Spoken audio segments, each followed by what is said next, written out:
დღეს მინდა ვისაუბრო ჩვენი ორგანიზაციის სახელით იმ საბიუჯეტო პროცესზე, რომელიც 2014 წლის საბიუჯეტო პროცესზე, რომელიც თითქმის მიიწურა, ასე ვთქვათ, და იმ პროექტზე, რომელიც 2015 წლისთვის იქნება ქვეყნის მთავარი საფინანსო დოკუმენტი. ყურადღებას გავამახვილებ რამდენიმე, ასე ვთქვათ, ძირითად მომენტზე, მათ შორის დადებითს და უარყოფითზეც. მოგეხსენებათ პრაქტიკულად დასასრულს მიუახლოვდა მიმდინარე წელი და გარკვეული შეფასებების და ანალიზის გაკეთება ბიუჯეტის შესრულებასთან დაკავშირებით უკვე შესაძლებელია.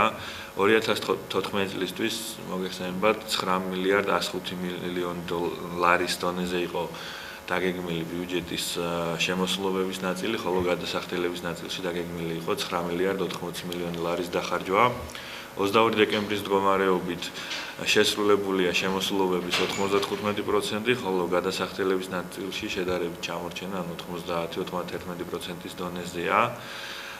ჩვენ გვაქვს ფინანსის სამინისტროსგან ინფორმაცია, რომ წლის ბოლომდე შემოსულობების შესრულება 100%, თუმცა გადასახდელების ნაწილში, ანუ იმ ნაწილში რაც სახელმწიფოსაც უნდა დაეხარჯა წლის განმავლობაში, შესრულება იქნება დაახლოებით 95%. ეს ნიშნავს, რომ დაიხარჯება დაახლოებით 400 მილიონი ლარით ნაკლები, ანუ უხეშიენით რო ვთქვათ, როგორც ხშირად გვესმის ხოლმე 400 მილიონიანი გარღვევა გვექნება გადასახდელების ნაწილში. რა თქმა უნდა, ეს არ არის პოზიტიური ფაქტი, როდესაც გეგმის მიხედვით ვერ ხდება ბიუჯეტის პარამეტრების შესრულება, თუმცა ჩვენი ორგანიზაციის აზრით ამ ეტაპზე უფრო ოპტიმალური გამოსავალი იქნებოდა სწორედ რომ შესრულებული ბიუჯეტი არ აქ აღალზე და ასე ვთქვათ ვინმეს დასანახად, არამედ მომხდარიყო, ანუ ნაბიჯი გადადგმულიყო ისე, როგორც უფრო უკეთესი იქნება ეკონომიკური მდგომარეობისთვის და სტაბილურობისთვის. რაც შეეხება მთავარ ჩავარდნას, ასე ვთქვათ, 2014 წელს ეს იყო ძირითადად უცხოური საინვესტიციო გრძელვადიანი კრედიტების მიმართულებით, სადაც ათვისება არის 60% იმ გამოყოფილი დაგეგმილი რესურსისა, რომელიც მთავრობას ჰქონდა დაგეგმილი. სხვა მიმართულებით, ასე ვთქვათ, გნებავთ სოციალური ხარჯები, გნებავთ სხვა ვალდებულებები, რომელიც სახელმწიფო მიტვირთა, ამ ეტაპისთვის თითქმის, ასე ვთქვათ, გეგმის მიხედვით არის შესრულებული. რაც შეეხება 2015 წელს, საკმაოდ ოპტიმისტური გეგმა არის ჩვენი აზრით, იმიტომ რომ წლევანდელი წლის პროექტისგან განსხვავებით საკმაოდ მნიშვნელოვანი ზრდა ფიქსირდება საგადასახადო შემოსავლების, მთლიანად შემოსავლების და ზოგადად შემოსულობების დაახლოებით 11%-ით გაიზრდება მომავალ წელს საგადასახადო შემოსავლები, მაშინ როდესაც მოგეხსენებათ ეკონომიკის ზრდა დაგეგმილია 5%-ის დონეზე. თუმცა ამ 11%-დან ჩვენ აუცილებლად უნდა გამოვაკლოთ, ასე ვთქვათ, ინფლაციის კლიანში და პროდუქტის დეფლატორის ფაქტორი, რომელიც ასევე 5%-ის დონეზეა დაგეგმილი, თუმცა ამ შემთხვევაში საგადასახადო შემოსავლების ზრდის ტემპი აჭარბებს ეკონომიკური ზრდის ტემპს, რაც ჩვენი ვარაუდით გამოწვეული იქნება თამბაქოზე და ალკოჰოლურ სასმელებზე აქციზის ზრდით. გარდა ამისა, ანუ როგორც ვახსენე, მთლიანად შემოსულობები გაიზრდება დაახლოებით 10-11%-ით და რაც განასხვავებს 2014 წლის ბიუჯეტის პროექტიდან არის ის, რომ ზრდა ხდება ძირითადად სწორედ ეკონომიკური ზრდიდან გამომდინარე და არა ვალდებულებების ხარჯზე, რაც მაგალითად თუნდაც მიმდინარე წელს დაფიქსირდა.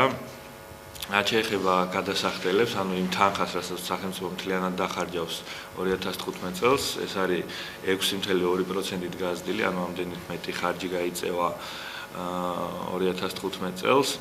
მნიშვნელოვანია და მისასალმებელია ის ფაქტი, რომ ყველა პრიორიტეტული მიმართულებით, რომელიც სახელმწიფოს აღებული აქვს ამ ეტაპისთვის, დაფინანსება იზრდება, მათ შორის ეს არის განათლება, ინფრასტრუქტურა, სოციალური უზრუნველყოფა და ასე შემდეგ.